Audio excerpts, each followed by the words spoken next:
Hi everyone, welcome to Hibs.pod episode 3, with your now hopefully familiar hosts Gavin and Stuart. In this episode we're delighted to be joined by Hibs manager Jack Ross. It's a bit of a coup for us to get this chance to sit down with him, and we're grateful to Jack for taking the time out to join us. We'll be chatting about the events of the last couple of weeks and what that all means for Hibs with regards to winning the Cup, European qualification and final league position.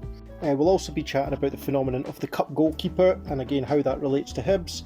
And finally, in the wake of the whole Super League situation, we'll be discussing just how great Scottish football is. And finally, we're going to round the whole episode off with the dreaded predictions of what happens next.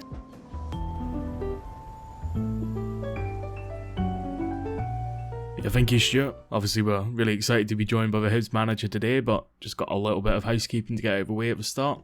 Firstly, finally, this raffle we've been talking about for about 100 years has happened. And a big congratulations to the HibsNet user Hibspirational, who will be taking home that signed Lewis Stevenson home shirt. We're just getting it framed up now and all packed and ready, and hopefully it'll be with you soon. Thanks of course to everybody that bought a ticket. All the proceeds are going straight to the Hanlon and Stevenson Foundation, so your money's been used well. We also just wanted to put a brief spotlight onto the HSL Road to Europe campaign, which is obviously running at the moment. Europe is confirmed, and that's great news all round, but there's still plenty to play for this season, and HSL there trying to bang that drum. So really we're just looking at spotlighting it and keeping that momentum going, because we know how valuable it's been to the club. Yeah, I'd just like to echo Gav there and say thanks to everyone who entered the raffle. We actually set a closing date of the 1st of May, or when we sold 100 tickets. So we sold 100 tickets at £5 a pop. We actually oversubscribed slightly, so we will be making a donation in the next couple of days of £525 to the Hanlon Stevenson Foundation, that hopefully allows those guys to continue doing some more of the good work that they do. And as Gab said as well, I would just echo him. I was looking forward to seeing some more content from HSL regarding the Road to Europe campaign. Those who are regular listeners, you might be pleased to hear that this is the last of the Quickfire 5. So I have 5 pretty banal questions to ask Gav, and then he'll come back with 5 for me. So if you're ready to go, Gav, I've got the questions to hand for you. Oh yeah, very emotional. Hit me with it. Okay, what is your favourite clothing brand? My gear is unspectacular at best. I'm certainly no Jack Ross. I'll go with Levi's. I quite like their stuff. Excellent. And TV show, favourite binge-worthy TV show? I don't watch a huge amount of television, but I really like Peep Show. That's one I'm very passionate about. I've probably binge at more than anything else. That is an excellent choice, I have to say. Thank you very much. Did you get an Easter egg this year? If so, what was your favourite one? You know what? I think I maybe bought myself one, which is the most tragic thing I've ever said. Oh no, I tell a lie. So my girlfriend got us a couple, and they were these speciality ones from Asda. You shouldn't know, but they were vegan, and I have to be honest, they were shit. They were like the worst things I've ever eaten, so I really appreciate it. I've got to say they're my favourite because she went to the effort. To continue I'm kind of guessing the answer with this. Are you a sweet or a savoury man? Kind of wish I was savoury, but no. I'm made of sugar, so there's only one answer there. And this is really highbrow stuff. And my final question for you is, out with football, who's your favourite other sports person? As a Hibs fan, I sort of want to say Andy Murray, but the truth is I'm compelled to say Andy Murray anyway, because I just really like him. Obviously it's a difficult time in his career right now, but what he's achieved in the game is incredible, and I've got no doubt he's probably inspired a generation of children to take up tennis. But I also really like that, he's really good at getting under the skin of English press and little Englanders who can't seem to stand him. And as somebody who's lived down in England my whole life but supports Scotland, it's good to see, and I like that side of him. I think he's far funnier than people give him credit for. Yeah, I agree. I think he's got a really dry sense of humour, a really funny guy, and the whole anyone but England thing was just brilliant because it got taken so out of context as well. So yeah, another good shout. So Stuart, for your final ever 5 quickfire questions, we're going to start off with a simple one. What did you study at university? I started off studying history, switched to history and politics, and then finished off just studying history again because history and politics was far too much work. Not like a student to avoid work, eh? Question 2 is, who did you pretend to be when you were playing football as a youngster? Well, I think everyone's kind of aware now that I was a goalkeeper when I was younger, mainly because I wasn't very good outfield. So for me, as a Hibs fan, it was always Jim Leighton, who, if we could ever get him on the podcast, I think I'd be ridiculously starstruck. He was my absolute hero. Beyond that, I always had a bit of a soft spot for Man United when I was younger because I idolised Peter Schmeichel as well. So one of those two. Pretty good selection there. Yeah, consider that an open invite to Peter and to Jim if you fancy coming on Hibs Pod. Next up, your favourite holiday destination when we used to have those. Oh, a good one. I like Barcelona. I think it's just a really good mix of being able to get a bit of sun, some good food, some good drink, bit of nightlife, bit of culture as well. Yeah, I think it's kind of the full package, if you like. Not a bad football team either. I've heard they've got a pretty good left-footed player, so on that topic, who's got the sweetest left foot you've ever seen at Hibs? That's a good one. I think I kind of almost have to say David Murphy. Is that first touch was just unbelievable, and he could ping a pass about as well. Beyond it, I'm kind of thinking, was Yannick Zambernardi a lefty? Because some of his cross-field balls were something to behold, but I can't actually remember if he was left or right-footed. So yeah, I'm going to stick with David Murphy because that first touch was it was raw sex, really. It really was. Yeah, he can certainly ping a free kick as well. I don't know why this is reoccurring because we create these questions separately. We don't send them to one another beforehand. But I've got a confectionery question, so I'm going to follow through. I've just got written down what is objectively the best chocolate bar. Oh, I used to always like a Boost, but I've kind of grown to appreciate a twirl in recent years. So yeah, as we say, we're going for the real highbrow stuff, but a twirl or a Boost would be my two favourites. So you think a Boost is sort of for the young team, and then as you age... Yeah, I've matured into a twirl. That's the way it works, obviously. I think it's a fitting end to a pretty crap segment. Well, I'm sure everyone will be delighted to hear that unless we have somebody else maybe co-hosting at some point in the future, that'll be the last time you'll hear any of that from us. So yeah, I think without further ado, we're going to bring in the man who's going to lead us into quite an exciting end, well, not quite an exciting end to the season, a very exciting end to the season. We're delighted to be joined by current Hibs manager and potentially future Scottish Cup winning legend, Jack Ross. Thanks very much for joining us, Jack, and we appreciate you taking a bit of time out your undoubtedly busy schedule at the moment. Just before you came on, we were just saying it's safe to say it's been quite an exciting few weeks, and we're in for quite an exciting last few weeks of the season. As a manager, and certainly as a group of players, it must be the kind of scenario that you're involved in football for.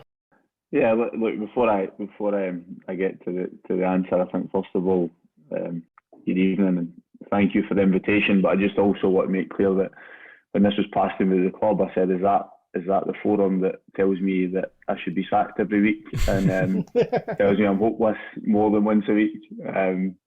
But I should point out that's very much tongue in cheek. Before anybody thinks I'm being serious about that, I understand it's very much part of the job. But I just wanted to clarify that before you went on with any questions. Point made. No, look, from a football point of view, it's a brilliant time for us because I've spoken publicly a lot about our aims for the season. We set them in-house very early in pre-season, and I think they were not unrealistic, but I certainly think they were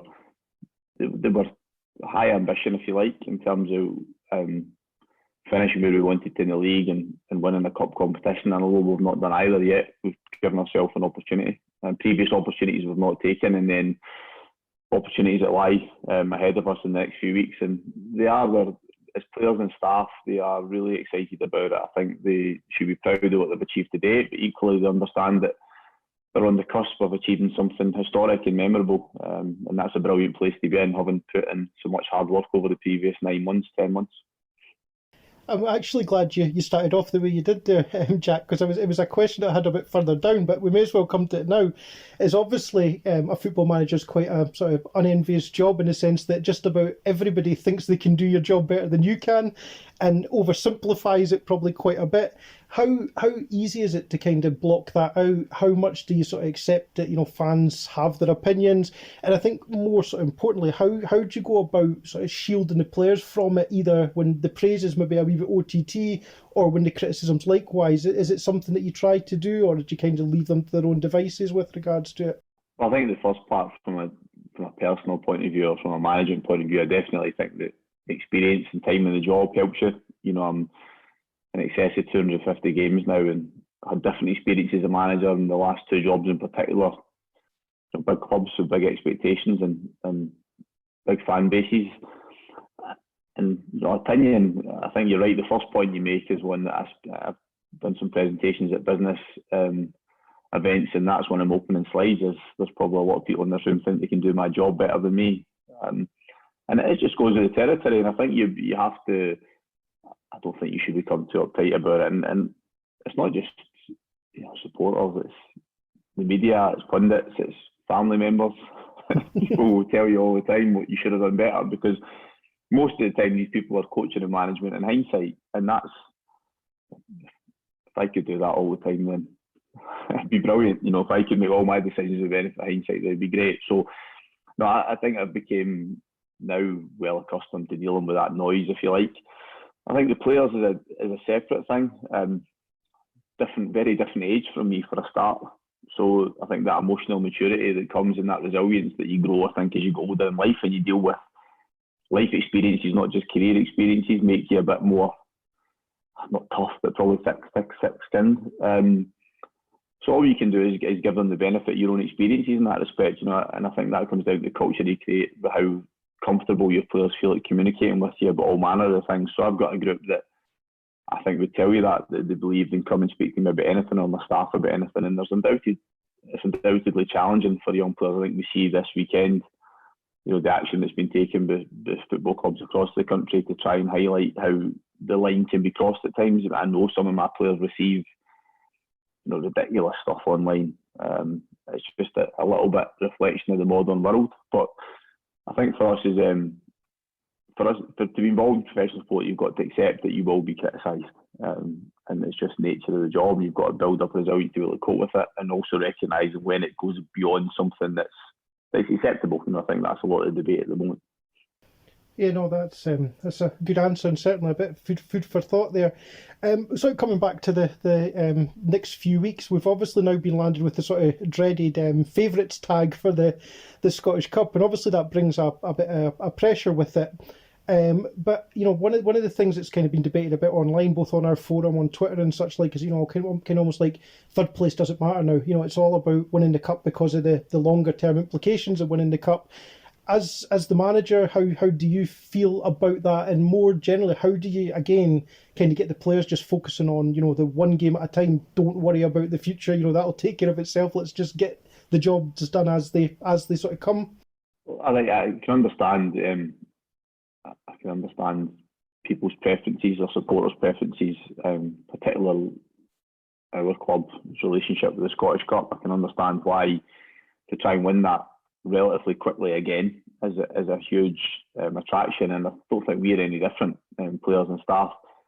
However, you know, we've had this long driver to finish in that position in the league, irrespective of what it meant. So even at the beginning, when we set that target, we didn't really comprehend fully the potential benefit in terms of European qualification. It was all about finishing in a position that the club hasn't done so in, I think, 15 years, or whatever it may be, 16 years, and that, you know, having worked at the club now for well in excess of a year, it should be challenging to finish there all the time, minimum. And so for us, that has never been diluted. You know, we have a real desire to finish the job in that respect in a league position, but there's always been this parallel ambition to win silverware alongside it, and we're doing our damnedest on both fronts to do it. But certainly for us, we just want to do both. And the point about the players, the one game at a time, I feel as if probably I'm telling them every week that it's their biggest week of the season or their biggest game of the season. But the truth is, that's what it's like at this stage, and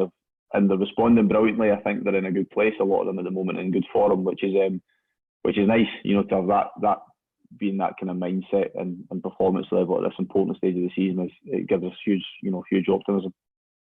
No, definitely. I think actually just before you came on, we were actually saying that is that the whole team, it would seem like a better, more settled team than certainly the last time we were at Hampden against St Johnstone. It just, obviously there was a lot of sort of new personnel involved that night, but it seems certainly over the last few weeks from a from a fan's point of view, it just looks a lot more settled, and I think the results and the performances are definitely bearing that out as well.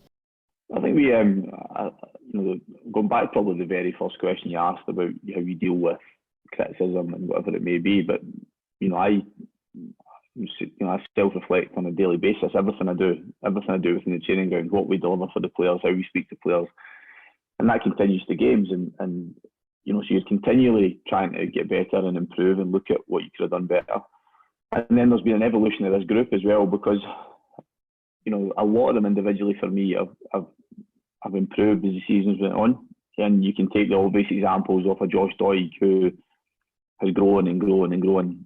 But Ryan Porteous, who for me has been, almost went under the radar a little bit, but his performance level, his maturity has consistently got better. Then you've got Paul McGinns and Alex Gogic, who came from other Premiership clubs to prove they could do it at Hibs. And so there's a multitude of different players in amongst it. Joe Newell in a slightly different position, Kevin Nisbet coming from the Championship.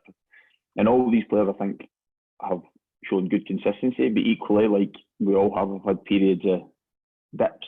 And it's about the top teams are the ones that can churn it out every single week. And I just think we've continued to grow as a group. I referenced that, I think, during the week about our ability to handle the bigger challenges better. There's no guarantees, but I do feel as if the encouraging thing for me is I do think there's been that gradual improvement in all aspects of their performance as the seasons went on, and it's just continue to do that. It's my job to make sure we keep doing it, the remainder of this season and then beyond.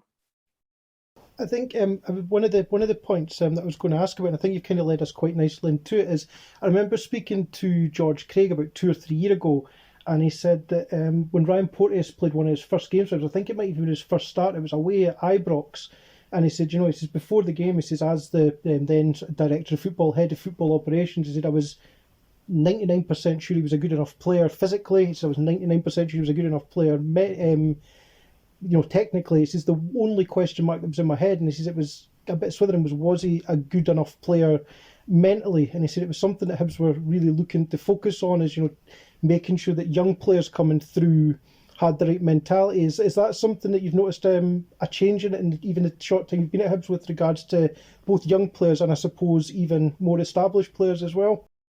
Well, I think first of all it's probably the key aspect. Arguably the key aspect, but it's certainly one of the key aspects of how players transition from being good academy players and young players to first team players. The difference in probably ability is very small between the ones that make it and don't. It's the mindset aspect of it that some will have naturally and some develop, and because it's not easy and it's tough and it's a pretty ruthless environment as well. And then I think as a club, I can't speak about anything at the club previous to me coming in, because it would be inappropriate, because I wasn't there, and all I can do is go from the minute I walked in the job, and then looking at historically where the club had been in recent times, and this had really terrific success with Alan winning the Scottish Cup and Neil's tenure in terms of where they finished in the league, and that's only recent history, and go back to Tony's team, etc. But I think how I viewed it was making sure we're in this type of position every single season. And you've got to have good players to do it, but you've got to develop a mentality and a culture that buys into that. And I think that's what we're trying to do. And I think they've responded. The players have responded. I've mentioned a lot of younger players and new players, but equally players like Paul Hanlon, Dave Gray, Dan McGregor and Louis, and how they've helped me manage the group and manage that drive, because it's relentless. It's pretty tiring, and it's not. The players haven't had a lot of breathers for me in that respect, been on them all the time to try and achieve, but we want that to be the norm for us moving forward. I think that's something that, again, we spoke about just before you came on. It was really quite interesting to watch the dynamic after sort of the last 10 minutes on Saturday, and then through the extra time, and suddenly, we went from being fairly comfortable into a penalty shootout. And when the players were all sort of waiting, ready to take the penalties, certainly I think every Hibs fan would have picked up the likes of David Gray, who's not played a lot of football this season, Darren McGregor, arms round the players, wee pep talks and stuff. I mean, it was, from a fan's point of view, brilliant to see. It looked like a really good spirit there, and I think you've kind of just confirmed that for us. Coming back to sort of young players, we've obviously seen in the last couple of days a couple of the youngsters sign new deals. Is there anyone who's sort of a standout for you? Anyone who you think will be the next one to sort of make the bench, make the team?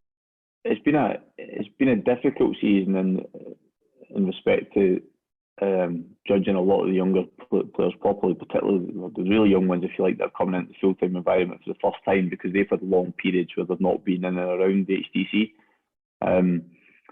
That's been tough for them, first and foremost, and then obviously our contact time with them has been a lot less than it would be normally.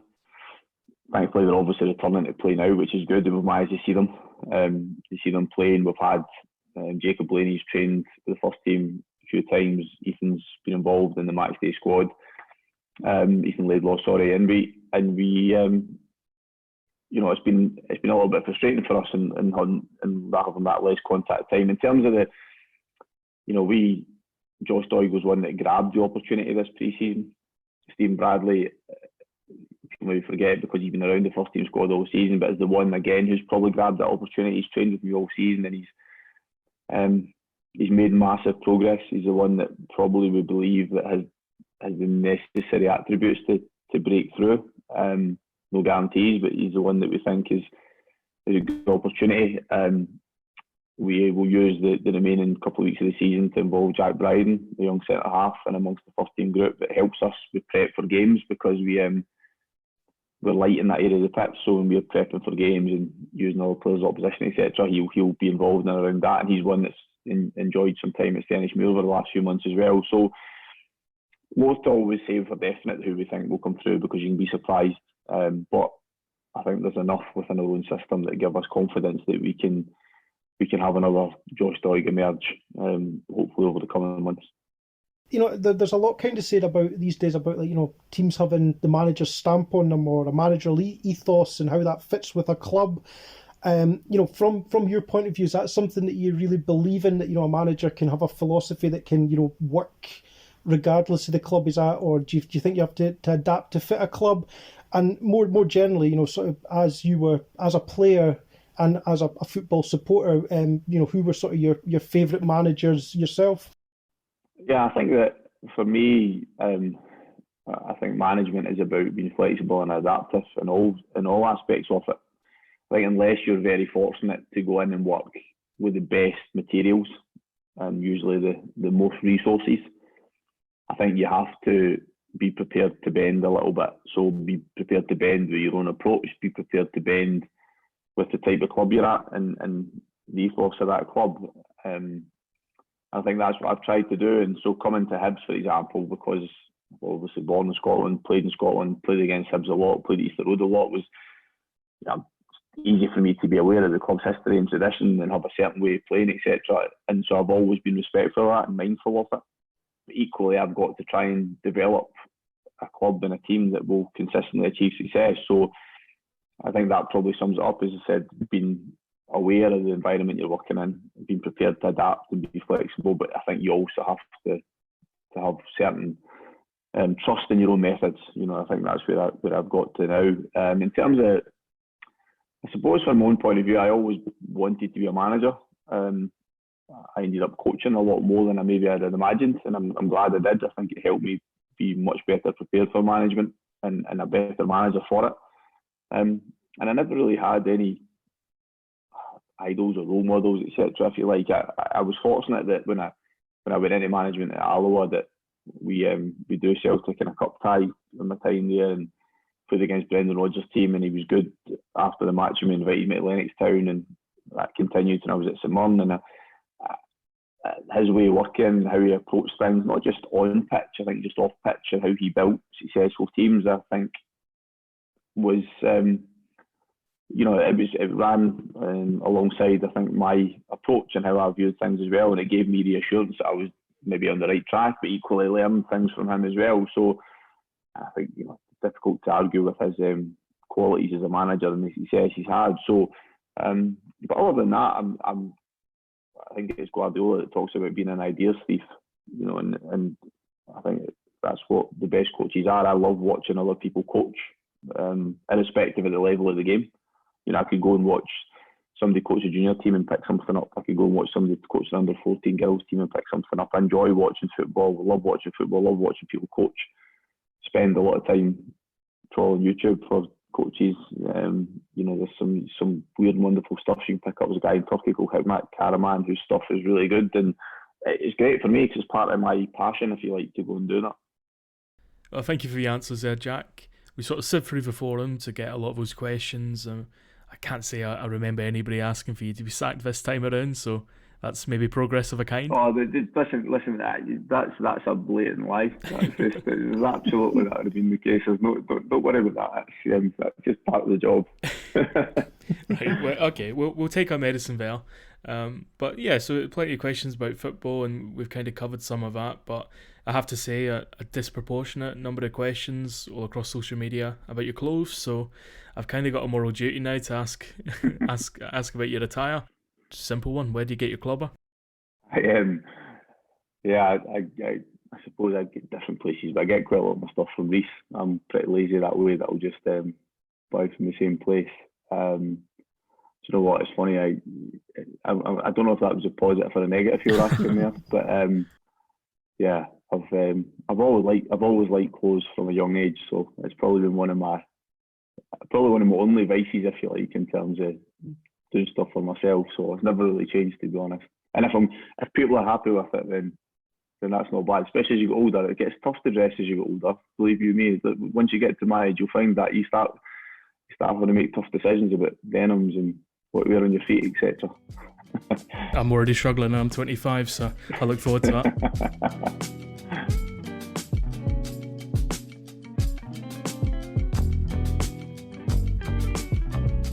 So we'll just segue now into a quick-fire questions round. We've just got 4 questions here. Definitely not suitable to the Hibs manager, but we thought we'd ask them anyway. Jack, first up, obviously speaking about your fashion choices, I think, by the way, it was complimentary. A lot of people have sort of said the best dressed manager in the league. So. Cheers, you got there eventually. Yeah, there you go. So with that in mind, which player in your dressing room most in need of your advice? Oh, gee. It's difficult sometimes for me to judge you because I'm usually somewhere else in the training ground. A lot of them come in. I can't say Jackson Irvine because it's too obvious, because I think if you've seen some of Jacko's stuff, but I actually quite like it because it's so different that I actually quite appreciate it, and I quite like the fact he's got his own style. I'd probably say Paul McGinn because I had Paul when he was younger at Dumbarton, and until John started buying him clothes or sending clothes up that he must get sent, his gear was terrible, but all of a sudden he's went up levels. But I definitely think he's wearing the stuff that John's sending up to him, because there's no way he had that type of style before. Stephen, okay?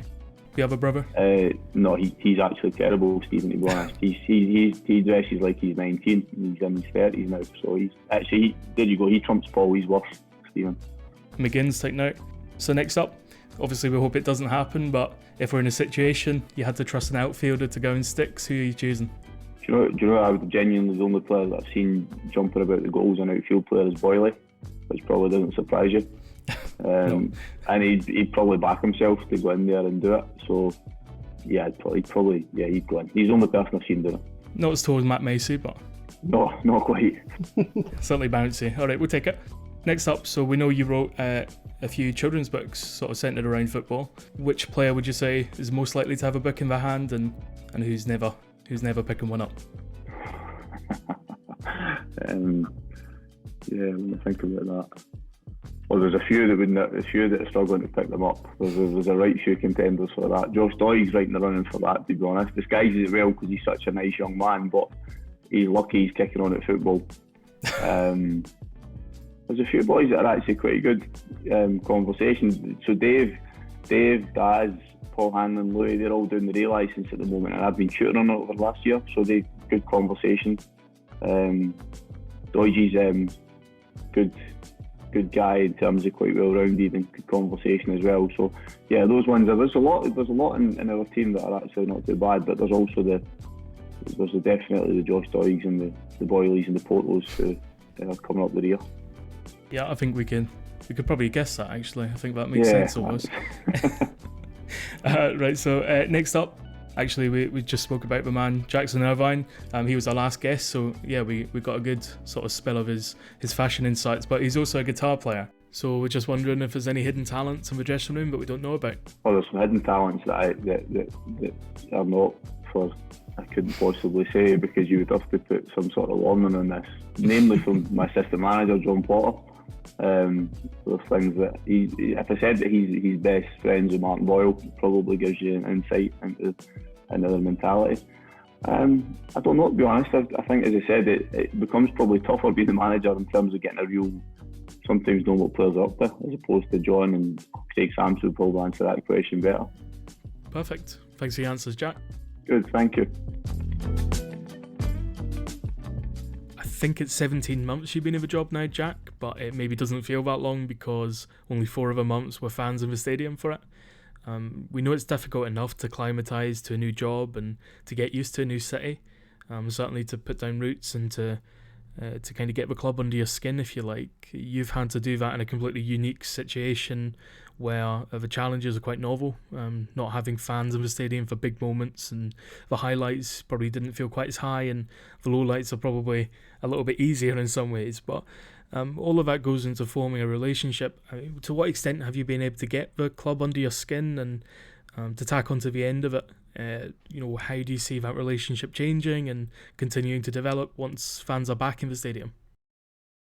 I think it's a really, really good question, because undoubtedly, I mean, I sometimes think about that because I've enjoyed the time immensely. I think when I first came into the job, it was, I think when you come in mid-season and also the club wasn't in a great position in the league when I came in, and it was just about winning enough games and winning matches to ensure we weren't in any sort of difficulty at the wrong end of the table. And I must admit that the post-lockdown, I think I came in and I felt much more like myself, and I think hopefully that's been reflected in what we've built in that time. But the part of it that has been strange and is that fewer opportunities to form that, I think, that real connection with supporters, because we've had some disappointments this season, but we've had a lot of good days.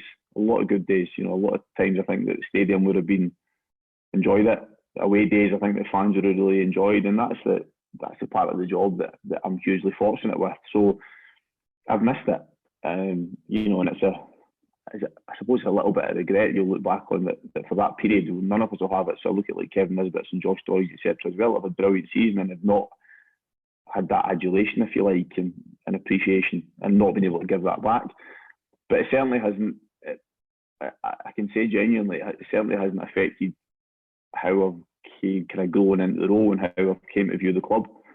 I'm really, really happy and content in the job. As I said, I think it's something I've grown into. I think the relationship I have with senior management and with the owner, how supportive they've been, how prepared they are to listen to my views, and then how they understand that I'm prepared to accept the broader picture of the club as well, has made it a really good fit. And I would like to deliver that sustained period of success that I've spoken about earlier on, about being in these types of positions, every single season.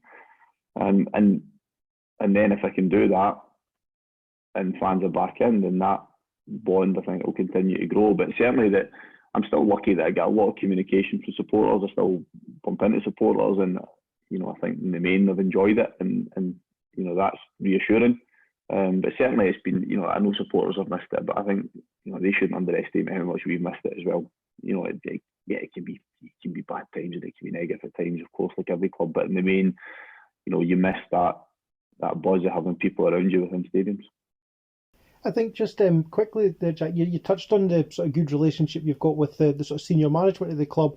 Is there anything noticeably different about sort of working with someone like Ron Gordon, who's obviously from quite a different football and sporting culture than maybe what you've been used to at the likes of St Mirren or even Sunderland before? Is it any different, or is it a very similar working relationship regardless? Again, I think it's a good question. I think that I've worked in different setups, if you like. So I've had the chief executive, I've had the head of football operations, I've got a sporting director now in Graham, and then the owners of the club have been different as well. But the very first management job I took at Alloa, Mike Mulroney, I got on really well with, and he stressed to me the importance of that relationship between manager and owner. And I think it's always one that you need to feel as if is positive and can continue to be positive. And I've got that at Hibs.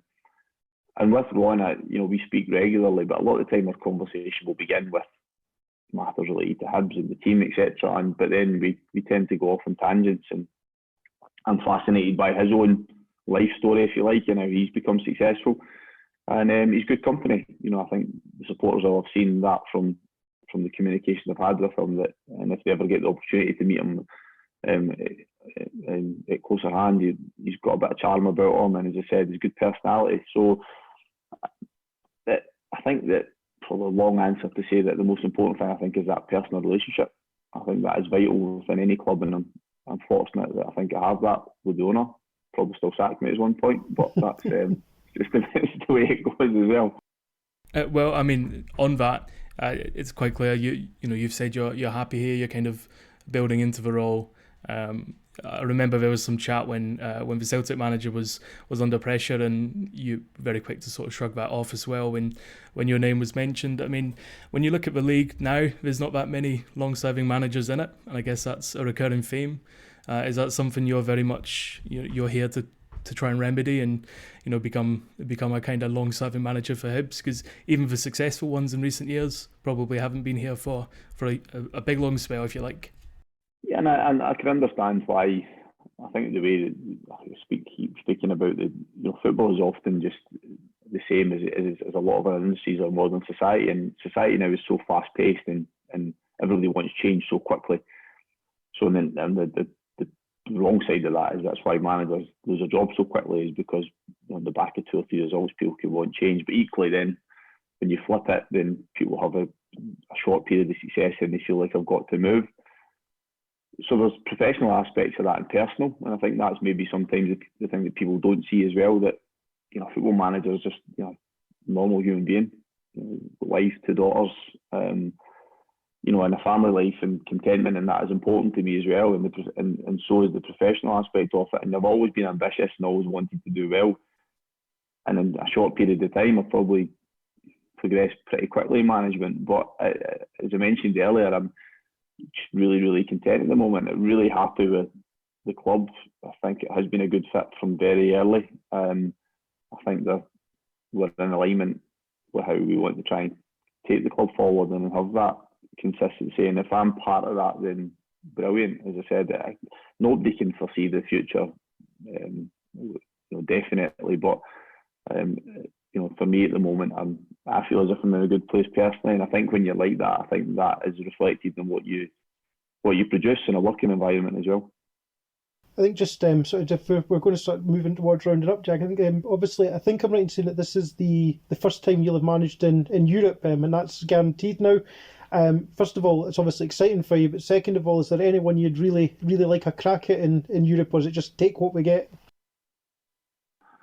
Yeah, you're right to point out, and that is something that I don't often think about it from one point of view, because this is my job. It's the line of work I've chosen to go into, and it's about me delivering success for whoever I'm working for. And I don't really pause that much to look at it from one point of view, but I have, as the season's got to its latter stages, that excites me, and it's something, as you're right, I haven't done as yet. I'm very much looking forward to it. I suppose in terms of, I don't think I would necessarily pick out individual opponents, but I've had a real fascination with Spanish football for a while in terms of coaching, not necessarily the playing side of it, but I mentioned earlier about watching different people coach, and I think the message used in Spain, I visited Valencia 2 or 3 years ago and spent a few days there and watched them train, and I would like to go to that part of the world and play against one of their teams and see the challenges it would bring, because definitely from a coaching point of view it's something different again as well. Sounds good. I've just renewed my passport, so hopefully we're all off to the south of Spain. Yeah, I was going to say that. I don't know if there is a Benidorm United right enough out there playing, because I'm sure it would tick boxes for supporters.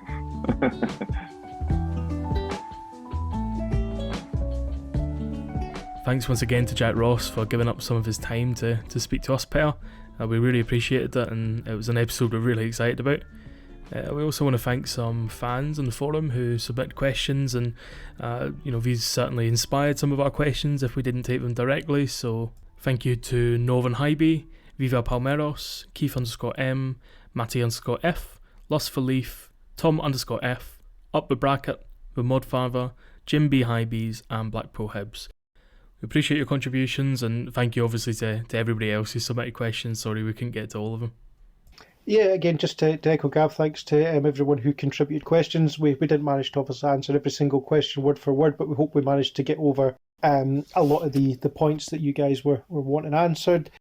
Again, yeah, thanks to Jack for taking time out of his schedule. As I think we've touched on both at the beginning of the podcast, I think we touched on throughout the interview there, it really is quite an exciting time to be a Hibs fan. I think sometimes maybe with the numbers of semi-finals and finals we've been in recent years, you can almost forget that this hasn't always been the norm. Certainly, I didn't see Hibs at Hampden a huge amount of my formative years. It's a really brilliant, and I've said it on the forum, and I'm saying it again now, it's actually a really brilliant position to be in, whereby the worst case scenario is potentially finishing fourth and having European football, and the best case scenario is probably having our best season since 1970 something. The best part of 50 years. I think it's a really exciting time, and I don't know your thoughts on that, Gav, but I'm certainly very enthused about the next few weeks. Oh, definitely. I mean, it would have been an easy one had the season kind of tailed away. We could have come up with excuses like there's no fans in the stadium.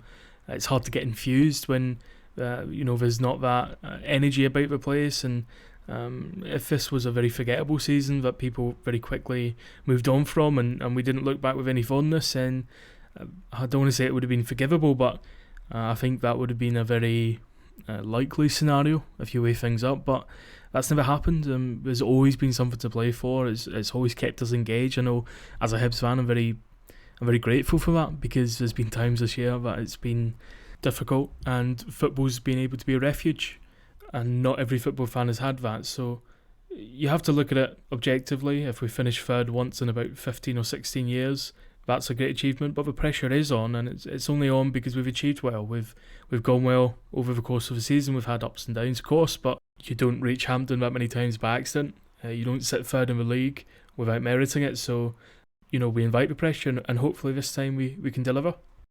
Yeah, I think one of the really interesting points that you touched on here is that the pressure is on. Again, I think Jack acknowledged that in his interview as well, is there is a bit of pressure on, but that's a good thing, in my opinion. Is I think there's pressure on because we are the best team in the league, out with the obvious two. We're the favourites for the cup, deservedly so. I mean, we're not clear favourites by any stretch of imagination, but that does bring a pressure. But when you're a good team and you're looking to generate success upon success upon success, then that comes with pressure to not only attain those standards, but then maintain those standards as well. And I think just to kind of touch back to the very first thing Jack said to say, which I did actually find very, very funny, is we're not that long down the line from when there was a noisy minority who wouldn't have been dissatisfied to see the manager leave the club. We're now in a position where he's standing on the brink of, as I said in the intro, sort of almost legendary status. Well, if you win the Scottish Cup with Hibs, it is legendary status. Let's be totally honest. And I actually, just to have a bit of a laugh about that, I thought he put us in our place quite nicely there. Yeah, he certainly did. It's good to see in my book. Maybe he was sat on it for a while and he thought, I can finally give these people a piece of my mind, but no, look, it was said in good spirits, and it was funny, good icebreaker, but ultimately I think it is a good point. It's something that opens up a more sincere conversation about the way we treat club staff online, the way that people speak about managers and players particularly, but anybody related to the club, because it does impact them. They're just people, and nobody wants to see the kind of vitriol that can overspell and take over social media if you're not careful to police it. So yeah, it was funny, but I think there's an element of truth in it, and it's good to see sort of clubs trying to take action against that at the moment. Yeah, no, I think one of the other things along the same lines that I really thought stood out for me was when I asked him about his ambitions for what team he'd like to play in Europe, and he was very clear and said, I've not really thought about it from my point of view. I'm thinking about it from my players' point of view and the club's point of view. And I think that actually kind of gave quite a good insight into him with regards to his view on football, and quite a selfless view, really. I think that he wasn't thinking about it as, Jack Ross can get into Europe, or it was Hibs can get into Europe, and the Hibs fans can get into Europe, the Hibs players can get into Europe. It very much kind of gave over which to me screams passion. It screams someone who's doing their job, but they're doing their job because they're passionate about their job. And that came across really, really well for me. I liked that line a lot. Oh yeah, definitely. I mean, I've seen some people say they want to see a manager more animated of a touchline. For me, I'd prefer that the motivation is genuine and it comes from a sincerity. And Jack Ross, speaking to him, it's obvious he's got fire in his belly and he's very serious about his work here. And if you're as animated as Bielsa or Pep Guardiola, but you've got all the tactical awareness and ability as somebody like myself, then that comes into question. But it's very clear that for Jack Ross, the motivation is entirely about what he can do to be the most successful Hibs manager that he can possibly be. He's got fire in his belly, and his demeanour is more methodical. But if anything, I think I prefer that, to be honest. Yeah, no, absolutely. I think to maybe take the conversation just in a slightly different direction, actually, to just fly in the face of everything that we just said to Jack about, oversimplifying his job and everyone thinks he can do his job better than he can. One of the things that's been quite a hot topic of discussion, both on Twitter and various social media platforms, as well as our own forum, is the goalkeeping situation with regards to the cup. And obviously, Jack had said that Matt Macey was his cup goalkeeper. We're now in a position whereby we know what needs to be done in the Scottish Cup: A, to win the Scottish Cup, and B, to sort of secure that long-term European run next season. I don't know what your thoughts are on that, whether we stick with Matt, or if we go with our established number one goalkeeper across competitions. If you've got any views on the goals on Saturday, which seemed to divide opinion quite a bit. Yeah, I mean, I've not been shy about saying that I think Rocky is the best keeper I've ever seen at the club.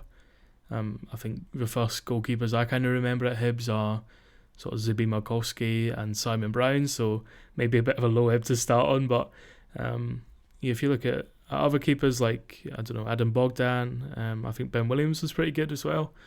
But Rocky for me is a standout, the best of a bunch, and it's been a good 5 years here, and I think we'll miss him. But despite that, I actually think the manager is right to stick with Matt Macey, and not necessarily just because we're looking to keep Matt at the end of the season, which I believe we are, but also because I think when you make a promise to a player and it's public, it's important to keep it, because you need other players to trust you as well. You need incoming players to look at the manager and the manager's media record and be able to say with confidence, well, I know that I could trust this guy. So I think for the benefit of the club, and I think for the benefit of squad morale, it's sort of a necessity at this point. On the goals that we conceded against Motherwell, I think there's fair ground to say I wouldn't be delighted with either of them. Probably particularly the first one, I would say savable.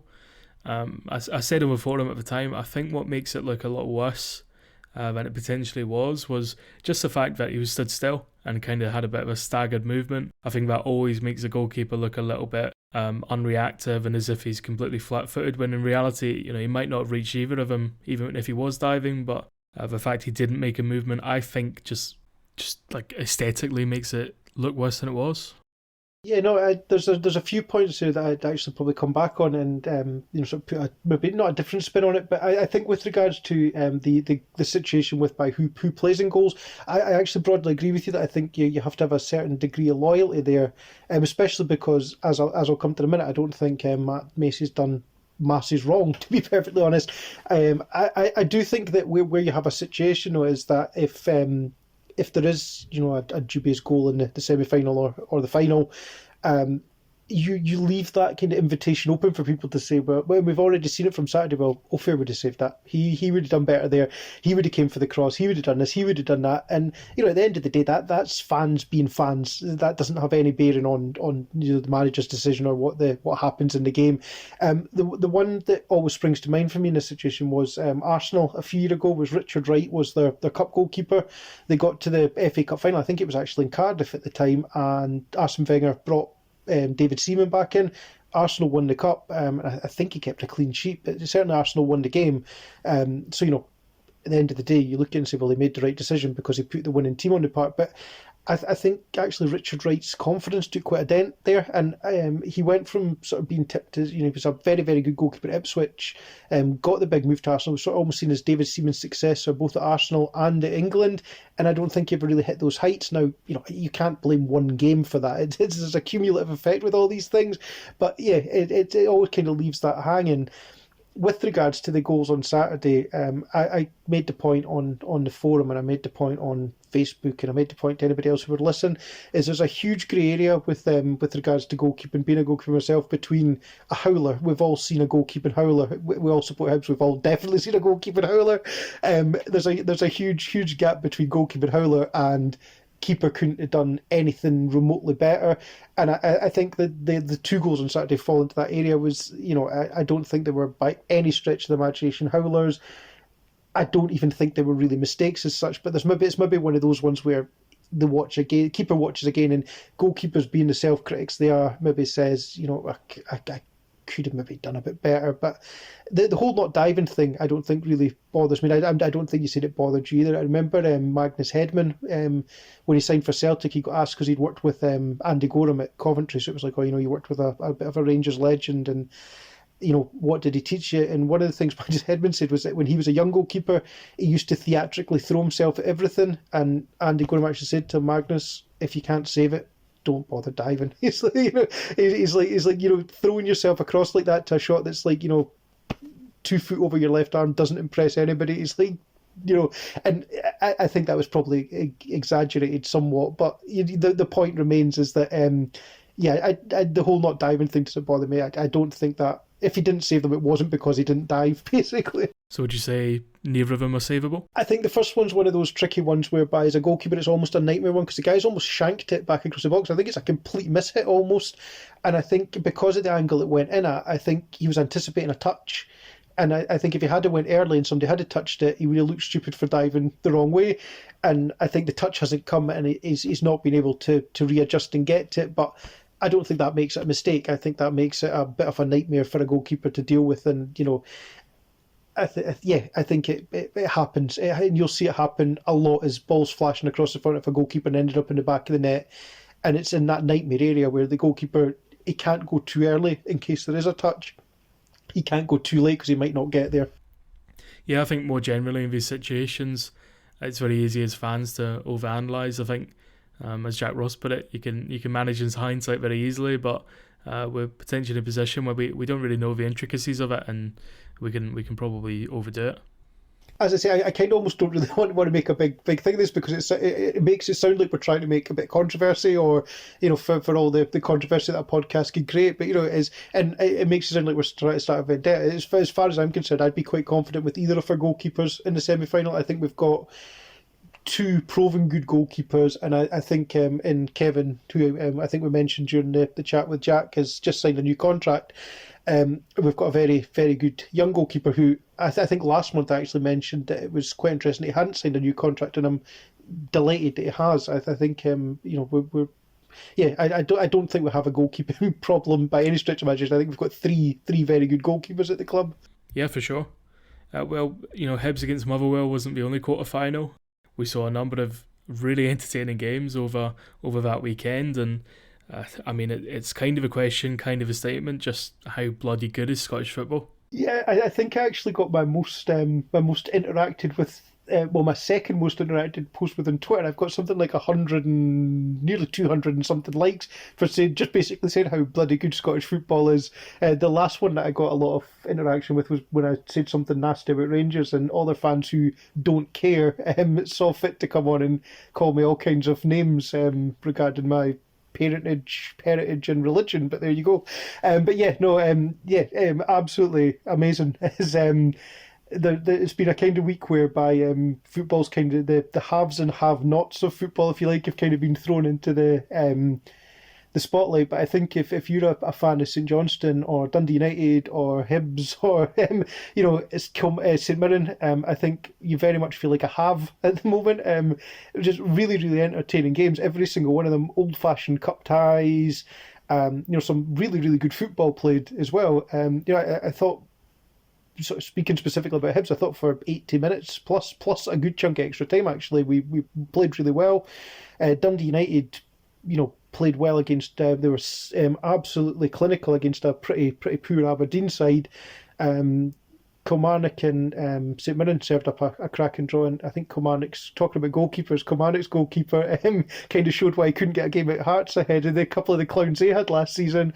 Obviously the Rangers St Johnstone game just had everything really. I think it just kind of threw into stark contrast these kind of things that football isn't just all about money and who's got the best players and the biggest stadiums and the most fans and wherever. For legacy fans, as I believe we're called now, it's just been an absolutely great weekend of football. Yeah, I mean, as long as you're not Aberdeen or Rangers, I think you just have to delight in the spectacle of what's been going on. I mean, from my perspective, I've lived down south my whole life. I've had to contend with the fact that when I say I'm a Hibs fan, particularly when I was young, people would go, "What? Who are they?" Or now it tends to be people know who Hibs are, but it's like, oh well, that's the end of that conversation. There's a lot of elitism, I would say, in English football. Not all of them. Definitely the lower leagues of England are much more akin to what you see up in Scotland, and there's a lot of really good fan bases. But yeah, at a time where this elite level football in England, which is so revered, and their own pundits do a great job of sort of talking it up and selling it, this ESL nonsense happens, and it shows how fickle really the people at the top of the game are. As much as the leadership of Scottish football is questionable at best, as much as we have our quirks and our moments that we're maybe not so proud of, that would never happen in Scotland, I don't think. And even the kind of alternative, the sort of Atlantic lead that was talked about before, I don't think it's comparable. That was on a completely different scale. So yeah, it was just really good to watch some good football, to watch Xander Clark and his magnificent beard just sort of nod down, and Alan McGregor looking as angry as any man has ever looked. It was just beautiful. Yeah, no, it was, as I say, a great weekend of football. And I think it's been a really great season of football, to be perfectly honest. I think it's obviously quite easy to say when you're sitting quite high in the league, how great it's been. But I look down the league, and I think you'll have to look at St Johnstone. Obviously, there's a prime example. I mean, they're 2 games away from a cup double now. Obviously, as Hibs fans, we're talking about Hibs and winning the Scottish Cup again for the second time in 5 years, and that's a brilliant thing. But for St Johnstone to be even if St Johnstone get beat in the semi-final, still what an achievement! Top 6, winning the League Cup and the Scottish Cup semi-final. I think you look at St Mirren, who obviously sort of very cruelly lost out on the chance to finish in the top 6 are now in a Scottish Cup semi-final. I dare say they're feeling pretty good about Scottish football at the moment. Dundee United have came back up and solidified themselves in the top league again. Even down at the bottom, it's quite exciting. Nobody really enjoys being in a relegation scrap. But yeah, I think it's Livingston as well. Just going back to that, they'll be having a good season, and there's some small team that just won the championship as well and made a big deal about not celebrating it. So I think they've probably quite enjoyed the season as well. I can't imagine anything's went too wrong for them. I'm glad you mentioned them, because it's not often that a plucky wee team that get beat off a Highland League side will go and win a title, so fair play. Yeah, no, it's great for them to come back from that kind of upset. It's quite proud of them. I think one of the things that you've pointed out there is that it's the way the English talk up their game. The Sky absolutely blow smoke up the arse of the English Premier League, and rightly so. They're marketing a product, and there's nothing wrong with marketing your product as the best league in the world, the best players, this, that, and the other. I actually think it's probably the one criticism I make of Scottish football is that both as fans and as an organisation, we don't make enough of the good things about our league. It is quirky. There is, you're not going to come and see, someone showing off Messi-esque skills and doing this, that, and the other. But you're going to see a lot of good things. I seen something on Facebook the other day, Scottish football away days, and it was like 12, 15 Albion Rovers fans with like smoke bombs and flares outside. And it's like, yeah, you're breaking the COVID rules, and you shouldn't be doing that, and whatever. But it's good to see that kind of passion from some young guys from Coatbridge going along to support Albion Rovers. Like, good on them, brilliant. And yeah, I think it's really good to see that, and it's good to actually see people almost in anger at this sort of trying to remove the meritocracy from football. People actually speaking out and saying this is what's brilliant about football at all levels. And the SPFL actually doing it themselves, saying this is football and putting out a video showing fans and showing players and showing goals, and it's like, do that all the time. Like sell us our game all the time. Don't just sell us at the time of sort of crisis or a time when it's cool to sell us our game. Like, do it all the time. Like, Scottish football is brilliant. Sell us it. Or sell other people it. You've sold it to me. Sell other people it. Yeah, we've bought the tickets already, but there's so much to like about it. It's even if it's just like because it's funny. Like sometimes it is just hilarious. I don't know if you follow Old Firm Facts on Twitter. I think everybody should if you've got a Twitter account. But like they do I think it's a weekly roundup of just some of the most mental things you won't see it anywhere else. Just these like ridiculous screenshots and articles and these just mad things that happen. And yeah, I mean, unless you're supporting some like League Two side or I don't know Conference League, it doesn't really happen in English football because it is quite sanitised at the top level. I mean, I live in Norwich. I'd say Norwich are a team that I don't know, they have a little bit of originality and they do care about their locals and the community, but they're kind of a rare breed. And you know, in Scotland, I don't think we'll ever face that problem where the fans feel expendable. And you know, that's one thing we can always carry through. Yeah, no, definitely. I think just to kind of to close that point off, I think you make the point brilliantly. There is that it's very much, you know, the fans are absolutely necessary in Scottish football. Scottish football lives or dies by its season ticket sales. It lives or dies by its walk-up attendance. Yeah, we've got a TV deal. Yeah, we've got sponsorship and commercial revenue, but we've seen this season fans can't just close the doors and they could survive otherwise. I think what the European Super League kind of proved, because it'll undoubtedly be resurrected in some format, but probably under some kind of official UEFA guise, is that teams down south, they don't really need their fans. That could have been financed in such a way that they could have basically, someone from Salford could never have bought another Man United season ticket, and they could sell that ground out to, you know, people from elsewhere, be it London, Seoul, Addis Ababa. You know, they have these fans all over the world. They could sell those seats at £250 a pop to these people from anywhere, or they could play in front of an empty stadium with piped in music like they're doing now, and it would still work for them because of this growing whereas that's not going to exist in Scottish football. So I think, you know, we have a brilliant product because of that, is because fans are so central and so core to everything that happens in this country with regards to football. That's it. I mean, I've got friends who are completely disenfranchised at this point. I've got somebody who grew up a very passionate West Ham fan. I've got a friend who supports Spurs, and both of them are kind of just disillusioned at this stage. In fact, the West Ham fan doesn't really care anymore, and they're flying. You know, the team are doing really well, but he just thinks the identity's gone. So yeah, no danger of that in Scottish football. And if anything, Ron Gordon leading a task force to try and market ourselves more effectively. Maybe we can start to show other parts of the world just how good Scottish football is. Yeah, no, definitely. I think just to name check somebody else, as we were talking just again before we started recording about the Down the Slope podcast, speaking to Greg McEwen, and about that kind of exploration Hibs are currently doing into sort of the commercials and sponsorship side of things. And you can't downplay the importance of that. It's absolutely crucial for Scottish football as much as anywhere else. But again, it comes into it's all quite localised. It's all quite fan based, and I think that's just a brilliant thing. But yeah, to sort of move on from talking about how great Scottish football is, I think it'd be kind of it'd be remiss of us to finish the podcast without kind of going for a prediction. So with regards to where Hibs are sitting now, 6 points clear in third with 9 points to play for, and in the Scottish Cup semi-final, how are we finishing the season?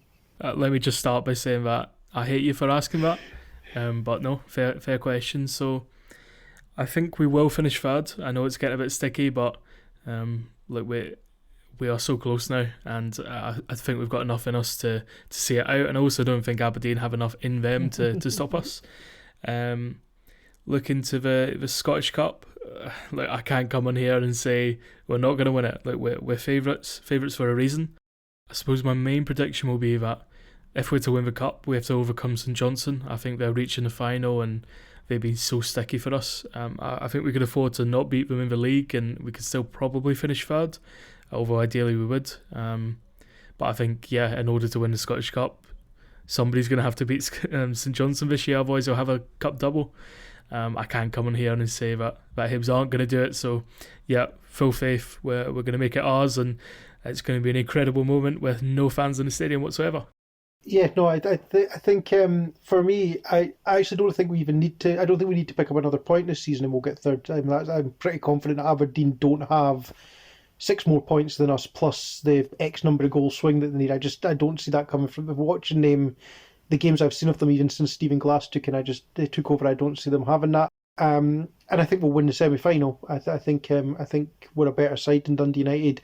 With regards to the final, I think I'm kind of playing a bit of a diplomat here. It's a one-off game at Hampden. Doesn't matter if we're playing St Mirren or St Johnstone. It's not going to be easy. I think cup finals rarely are easy. I think even cup finals in recent years, and we've been on the end of a couple of hammerings in them, obviously, teams have to work hard to get those results. They don't just happen. So yeah, I think. Sounds like you're avoiding an answer here, Stuart. No, I think if I was pushed now, I would say that I think we're a better team than the one that lost the League Cup semi-final at St Johnstone, where we actually played pretty well for 35 minutes, lost a goal against Run of Play and completely folded. I think we're a better team than then. I think we're a better team than 4 or 5 weeks ago. If I have to answer, I'm going to say I think we can win the Scottish Cup, and we'll definitely finish third. And I'm 75 to 80% confident we'll win the Scottish Cup. Yes, that's right. There you go. That's my answer. And you're not getting anything more definitive out of me. And if the unspeakable happens, this will be deleted immediately. Yeah, if anything goes wrong in the next few weeks and this episode 3 suddenly disappears from Spotify or YouTube, then you know why. Thank you to everybody who listened to episode 3 of Hibs.pod. We hope you enjoyed the episode. We certainly enjoyed recording it. Thanks again to Jack Ross for giving us his time. Potentially the next time you hear from us, we'll know the answer to the Scottish Cup question. So unless anything miraculous happens and we potentially bring you a kind of Scottish Cup final special, and nothing definitive there, but we'll see what happens. You'll hear from us as usual in June with a new guest. But until then, take care of yourselves and Mon Hibs.